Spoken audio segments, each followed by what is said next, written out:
রাশিয়ার প্রধানমন্ত্রী আনোয়ার ইব্রাহিমের আমন্ত্রণে বাংলাদেশ সরকারের প্রধান এটি ফিরতি সফর। আনোয়ার ইব্রাহিম গত অক্টোবর মোহাম্মদ ইউনূসের আমন্ত্রণে বাংলাদেশে এসেছিলেন।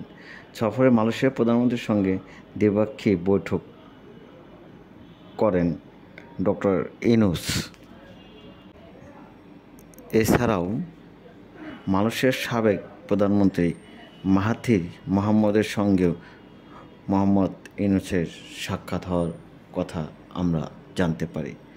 ডক্টর ইউনূস বাংলাদেশের অন্তর্বর্তীকালীন সরকারের প্রধান উপদেষ্টা। সেখানে বাংলাদেশের জাতীয় সঙ্গীত বাজানো হয় এবং মালয়েশিয়ার যে জাতীয় সঙ্গীত সেটাও বাজানো হয়। শ্রমিকদের এগ্রিটা হতে পারে। Chief adviser professor doctor Mohammad Yunus এই ব্যাপারে কথা বলেছেন বলে আমরা জানতে পারি। ডক্টর ইউনূস আরও বলেন, মালয়েশিয়ার সরকার তাদের অনেক আশ্বাস দিয়েছেন,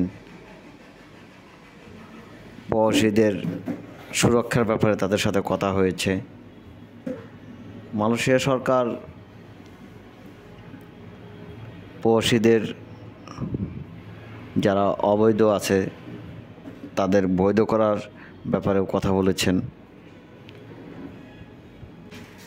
সরকার প্রধানের এটি দায়িত্ব, যারা অবৈধভাবে মালয়েশিয়ায় আছেন তাদের কিভাবে বৈধ করা যায় সে ব্যাপারেও তাদের কথা হয়েছে বলে আমরা জানতে পারি। বাংলাদেশের জন্য বাজারটা আসলে অনেক গুরুত্বপূর্ণ ইস্যু বলে মনে করছেন অনেকেই। যেমন বাজার থেকে আমাদের যে ডলারগুলো আসে ওই ডলার দিয়ে বাংলাদেশের অর্থনৈতিকটা অনেকটাই সচল থাকে বলে আমরা মনে করি।